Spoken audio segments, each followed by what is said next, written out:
And I'm speaking on behalf of Audubon, Maryland, DC, which is the state office of the National Audubon Society, and we're also a member of the Smarter Growth Alliance for Charles County.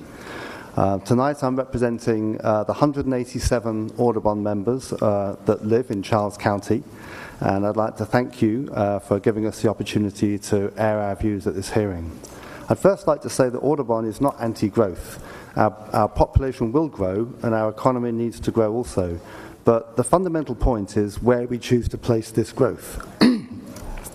When we get it right, we benefit from towns that are great places to live, farmland that is productive and profitable, and natural areas supporting a full diversity of wildlife and landscapes that inspire us.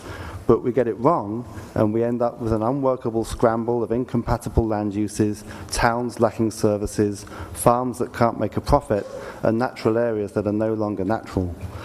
Audubon supports a smart growth approach to land use planning and economic development, and thus we oppose the draft plan, which is contrary to smart growth principles. My main comments here will focus on wildlife issues tonight. The loss and degradation of natural areas, which is mostly due to unplanned development, is the greatest threat to birds and wildlife in the whole Mid-Atlantic region, and this is no different for Charles County. The draft plan under consideration allows residential developments to be built in some of the county's most ecologically valuable lands. According to a letter recently signed by the heads of 13 state agencies, the draft plan rezones 150,000 acres of farmland and forest from ag and resource conservation to rural residential. So this reduces the amount of resource conservation land in the county from 82% of the county to just 8% of the county. Audubon's identified a number of important bird areas in Charles County. There were 4 of them, and 3 of these would be badly damaged by the draft plan.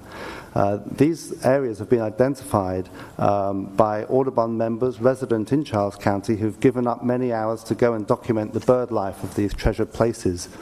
Perhaps the best known of these is Mattawoman Creek, important bird area, very important for forest interior birds like wood thrush, Kentucky warbler and pathonetry warbler, and the creek and its forests would be badly damaged and fragmented by the growth which would result, unplanned growth, which would result from this plan. The other 2 areas are Zakaya Swamp and Nanjamoy, important bird areas.